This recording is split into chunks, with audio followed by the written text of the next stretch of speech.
Hello everyone, it's Ed Conarkey, back with Conarkey's Money Corner. Hope you've been enjoying these continual videos that I've been doing for you. And every time that I'm working with clients and stuff that comes up, and the client that I'm talking to doesn't know about it, it makes my wheels turn to say, I'm sure there's more people out there that don't know about it. That's what's prompting this Conarkey's Corner.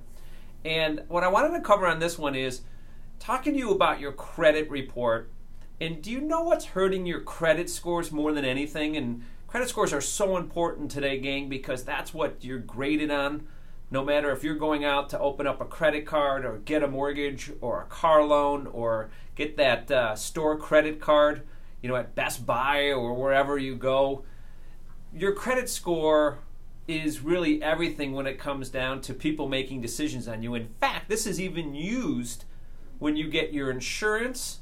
A lot of insurance companies run your credit score to figure out what they're going to charge you for premiums. Can you believe that?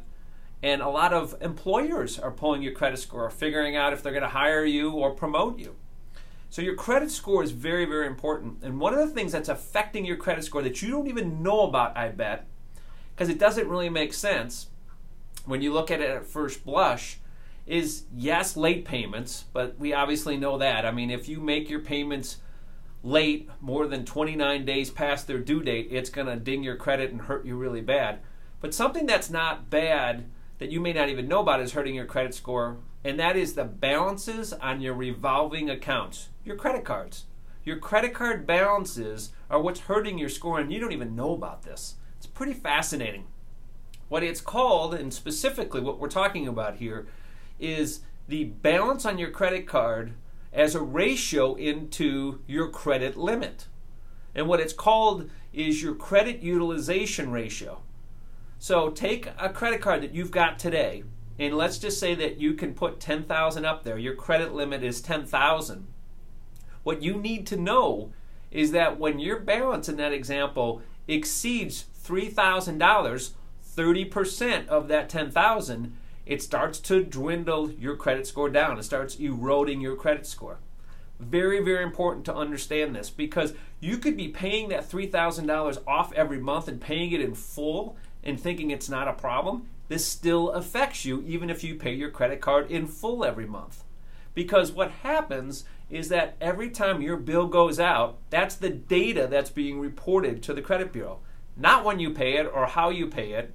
It's what the balance is when the statement is generated. So really important for you to understand this, and the importance of keeping that balance underneath that. Now this affects you both individually on each credit card and comprehensively when you look at all the available credit on all your credit cards. So the ratio is looked at both ways.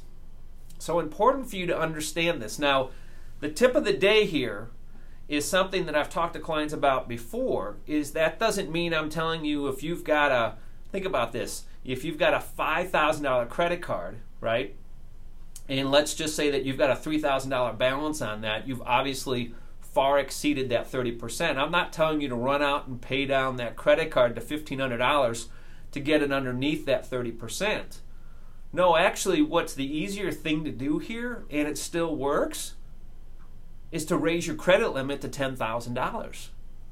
Yes, it's the same thing. We're not talking about how much debt you have, we're talking about the percentage.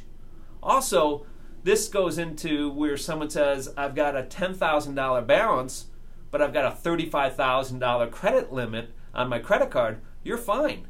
But if you've got a $1,000 balance on a $2,000 credit limit, you're in trouble. That's a 50% ratio that's affecting you. So it's important to understand here, it's not about the dollars. The dollars don't have anything to do with it. It's the percentages, it's the ratio, and keeping that 30% there. So my advice to you is to go through your credit cards that you have open and that are on your credit report and take those credit card balances. You pay them off, obviously, if you've got the money to do so, and if not, then look at raising your credit limits on all those to get your balances at underneath that 30% ratio. Now the biggest impact of these that we see is when you go out and finance that mattress at the mattress store, or you go to, we named Best Buy today, I don't know why.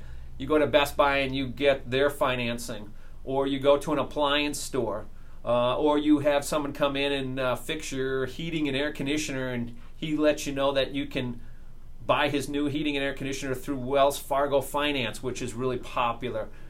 That's where we see the biggest impact of this, because at that point, usually the credit line that you're getting approved for, your credit limit, I should say, that you're getting approved for, is the same amount you're going to borrow, so your credit utilization ratio is right away at 100%, and that crushes your credit score. So my tip for today is to make sure you look over all your credit cards and have your balances below 30% of the limits.